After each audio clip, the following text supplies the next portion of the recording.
What do we understand as victory? What would eliminate 2 million people in Gaza be a victory for Israel? Would understanding the connection between the ongoing oppression, would that be understood as defeat if we actually try to understand what happened? And if we do make those connections, then what are the conclusions that we draw from them? It's the darkest time that, as long as I can remember, in Israel. I mean, people are still very much in a state of shock, of grief, of anger and confusion.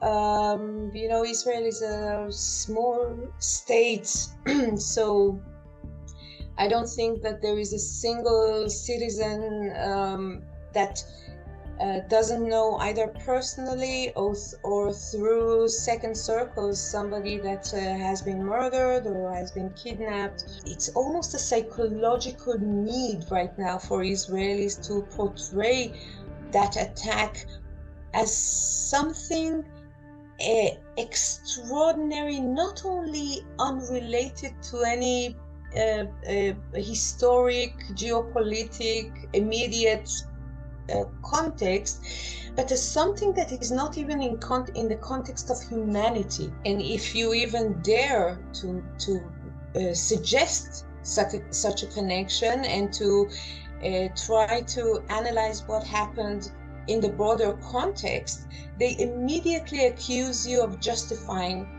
the crimes of Hamas on October 7th. I think the first thing is really ceasefire now, not just the humanitarian one, just enough blood. Exchange of prisoners. More than 200 prisoners in Gaza right now. Palestinians have thousands of prisoners in the Israeli prisons, hundreds of them never even being tried, including many minors, women, elderly people, whatnot. And from there, really to start breaking down the bricks that construct the mechanism of oppression.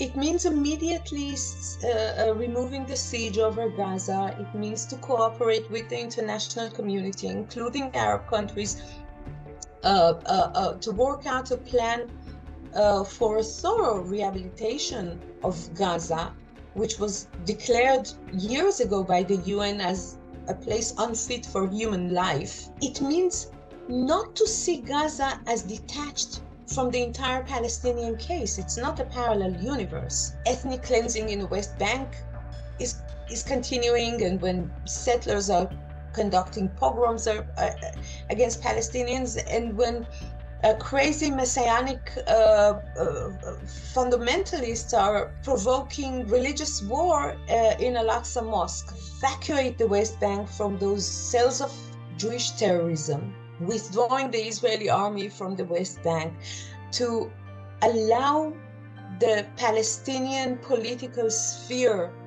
to conduct real, free, democratic elections, which they cannot under occupation. I mean, all we've known so far is using more and more violence and oppression and military invasions and bombings and whatnot. And we have the technology, and we take the liberty to do that. But where did we end up? We ended up with 1,300 murdered people.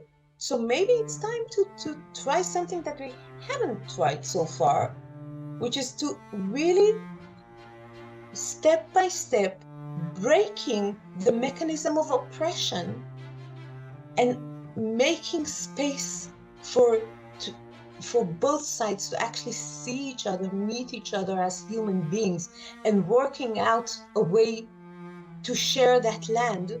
Because, and I read that sentence somewhere, and I think it's a brilliant sentence, anyone who holds on to the idea of it's us or them should take into consideration the possibility that it will not be us.